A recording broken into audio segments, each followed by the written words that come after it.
Now, we will talk about the play Much Ado About Nothing by William Shakespeare. This is a well-known plot summarized into a small play by William Shakespeare, where he talks about love and comedy all together. This is a love story where two people share mutual love and hatred for each other, that's Bentrick and Burnaway. Let's have a look at the summary.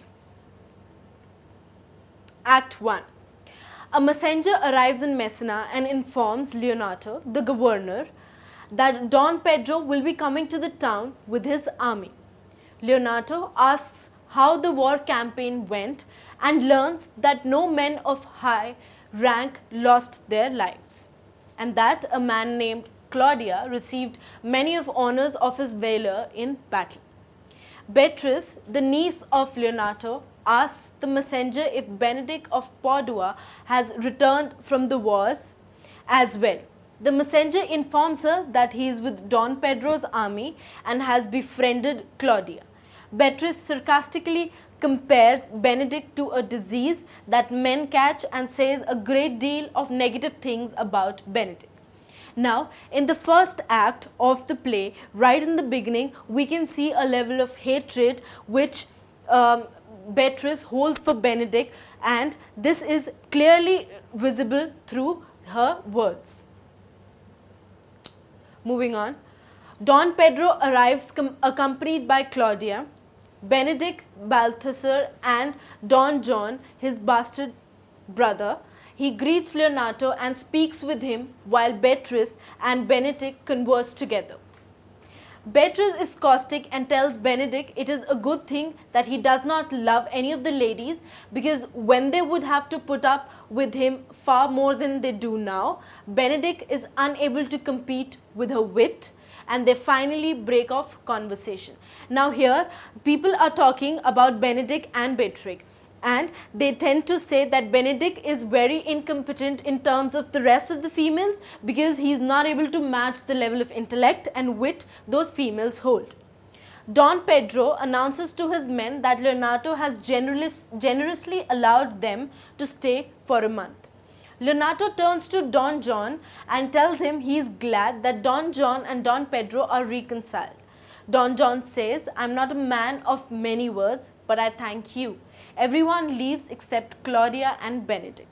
Now at the end of the scene, everyone leaves the scenario, but Benedict and Claudia are remained behind, and they are happy to understand that Don John and Don Pedro are back in terms again. Claudia turns to Benedict and asks him, "Didst thou note the daughter of Signor Leonardo?" Benedict tells him, "I noted her not, but I looked on her," and makes fun of Hero's complexion and height. Claudia tells him he is serious about her and wants to know what Benedict really thinks. Don Pedro enters and asks Benedict to tell him what is going on. Benedict reveals that Claudia is in love with Hero. Now, there is an expression of love here, and people are trying to explain each other that somebody has fallen in love for somebody, right? Moving on, Don Pedro agrees that Hero would be a good match for Claudia. He then turns to Benedict and asks him why he mocks Claudia. Benedict tells him he wishes to remain a bachelor for the rest of his life and that he will never flush with love for a woman. Don Pedro tells him that he will see Benedict in love for he dies. He then sends Benedict away to Leonardo.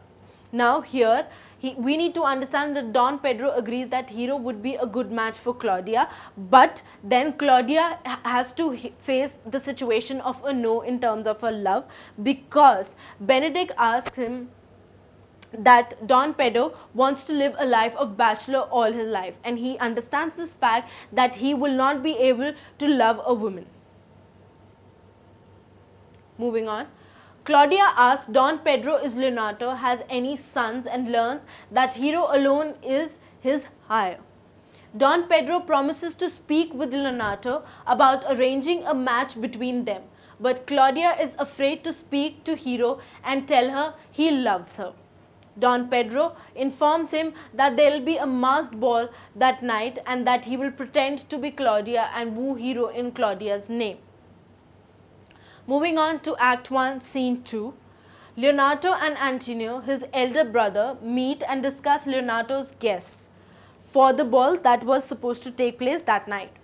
Antonio informs Leonardo that a servant of his overheard Don Pedro and Claudia speaking together in his speech occurred. The man reported that Don Pedro told Claudia he loved Hero and would acknowledge it that night at the dance, intending to go to Leonardo if he found Hero consenting. Leonardo is excited but tells Antonio to keep it a secret until Don Pedro actually comes to him. He only decides to tell Hero so that she may prepare an answer. Now, Don Pedro also decides to come up with his proposal to Hero. Now, he wants Antonio to keep it a secret until he actually goes and confesses it. Moving on. Act 1, Scene 3. Conrad approaches Don John and asks him why is he so sad looking. Don John tells him that there is not reason, merely that he prefers to be the way he is. When Conrad points out that since Don John only recently was reconciled with Don Pedro, he should try to seem happy.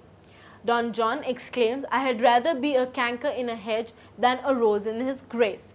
Now here, this conversation is pulled up between Conrad and Don John, where he asks him why is he looking sad, and he asks him that now that you guys are back in terms with Don John and Don Pedro, he's talking about, you should be more happy. In this due course, Don John explains, I'd rather be a canker in his hedge than grace him with a rose. Moving on, Borachio, another friend of Don John, arrives and informs Don John that he has overheard his brother and Claudia plotting a marriage with Hero. Now here comes the main plot of the marriage, where Don John's friend Borachio has come up and informed him that Claudia is plotting a marriage with Hero. He hid behind a wall hanging and listened to them discuss how Don Pedro would woo Hero and then give her to Claudia. Don John tells them to come with him so that he can figure out a way to thwart Claudia.